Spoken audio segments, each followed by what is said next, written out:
তিনি সর্বপ্রথম বাংলাদেশে ইসলামপন্থী রাজনীতির মুখপাত্র এবং প্রধান নেতা হিসাবে বামপন্থী রাজনৈতিক নেতৃবৃন্দকে তিনি একটা ঐক্যের মঞ্চে আনার উদ্যোগ গ্রহণ করেছিলেন।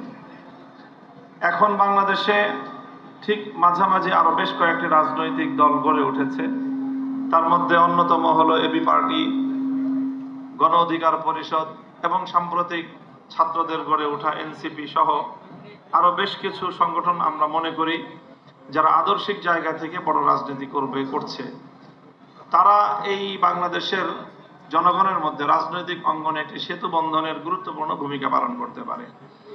আমরা যদি এভাবে রাজনীতি করি এবং বাংলাদেশে অতীতে যারা ক্ষমতায় থেকেছে এবং দেশ পরিচালনা করেছে তার মধ্যে জাতীয়তাবাদী দল বিএনপি রয়েছে, এই বিএনপি সহ বাংলাদেশে আমরা সকল রাজনৈতিক পক্ষগুলো আগামী